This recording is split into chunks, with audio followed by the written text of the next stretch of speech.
You can't just walk away from this now, my mother said, her voice trembling with disbelief.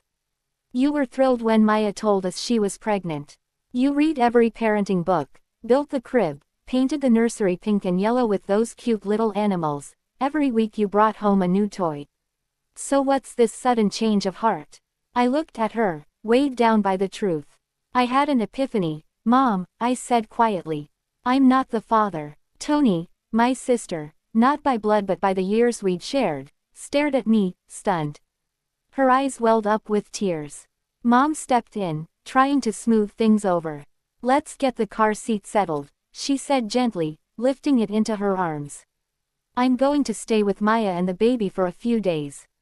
Even if she lied, she's been like a daughter to me these last 6 years. I can't just abandon her. But don't get me wrong, she added, her voice tight with fury. I'm furious. If she hadn't just had a baby, Tony and I would have let her know just how deeply she betrayed you. I nodded. I appreciated her honesty more than I could say. I didn't tell them I'd already retained a lawyer, already had the divorce papers drawn up, already protected my finances. I'd settled the credit cards, moved my investments, and locked Maya out of every account. The tiny sliver of doubt that once whispered maybe we could fix this had vanished. On the way to my new apartment, I called my closest friend, Jared. I needed someone to sit with, to drink with, to vent to. He worked flexible hours for his father-in-law's company and met me at a bar without hesitation. He was going through something similar. His wife, Cheryl, had confessed she too had slept with Clive Adams, the same man Maya had. I saw the same lawyer you did, Jared said bitterly. Thankfully Cheryl's dad made her sign a prenup. He wanted to protect his business. She'll keep her stock, but I get nearly everything else. Jared knew Maya would get half of our assets. She had a decent income, so I was hoping to stir the pot enough to avoid paying her alimony. As for child support, it only mattered if the baby was mine, and I now knew she wasn't. I'm going to pay for this, I grumbled. The courts always punish the wrong party. You're not alone, Jared said. Don and Malik went to tell Delilah's husband about her affair with Clive. He lost it. I wasn't surprised. Delilah's husband was a hothead. Malik, being a cop, had warned him not to do anything reckless. We told him Clive isn't worth going to jail over, Jared said. But Don said something like, I'll just make sure I don't get caught. We joked about it to calm him down, but none of us were really joking. Clive Adams had wrecked multiple marriages, mine included. The man thought he was invincible. Smooth talk, perfect timing, charm dripping like poison. We weren't about to let him walk away unscathed. Clive needs to pay, I said, darkly. Jared smirked. How about damaging just one of his testicles? Enough pain to mess with his head, but not enough to let him completely recover. I laughed in spite of myself.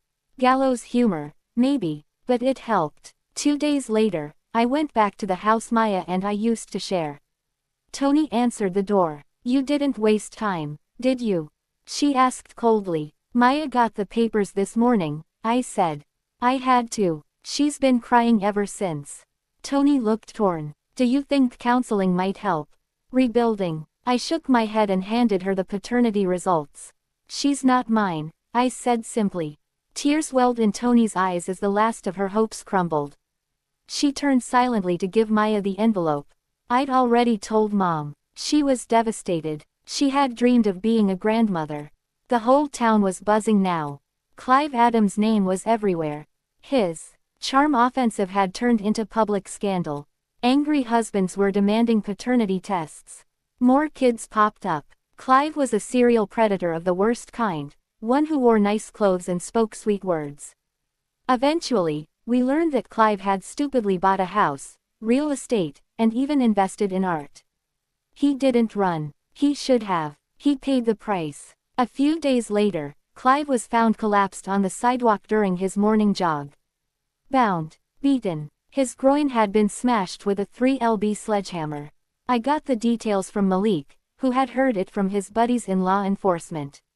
One detective had joked, if you ever see a bloody hammer floating in a swamp, don't ask questions. Clive didn't see who hit him. He remembered the doorbell ringing. Maybe they used a taser. Maybe there were two of them. Someone had whispered something about not touching another man's wife before everything went black. He told police every name, every woman, married or not. The investigation fizzled out. Too many suspects, not enough evidence. As expected, Maya got half our property. The house sold. A new family moved in. I heard their little girl was sleeping in the nursery I had painted with lions and elephants. Maya moved in with Tony. She struggled as a single mom. At some point, she called me, likely prompted by Tony, to apologize. I didn't ask what for. It wouldn't matter. I declined to meet. She asked if I knew about Clive's injuries. He got what he deserved, I said. And that was the last time we spoke. Everything afterward went through lawyers. I knew she'd try to get child support from Clive. Good luck. Between medical bills, lawsuits, and frozen assets, he was broke. 18 months later, I was standing on the deck of the Econ 626 rig in the Gulf of Mexico. The autumn wind tugged at my jacket. I reached into my coat and pulled out the hammer. The same one. I had kept it, not because I used it, but because it represented something. Control, vengeance, rage. Now it was time to let it go. I threw it into the sea. Life went on. I accepted a desk job at headquarters. Left the offshore grind behind. The old apartment I'd rented was cold and impersonal, but it had been my refuge. Then I met Emma. Not a rescue, not a rebound, just someone who saw the broken edges and stayed anyway. She didn't pry. She listened. We healed, slowly, together. It's been 3 years. Maya and I never spoke again. Connie is someone else's child. Someone else's problem. But I'm not the man I was back then. I'm not the one who was betrayed. I'm the man who chose to rebuild. And that, I've learned, is enough.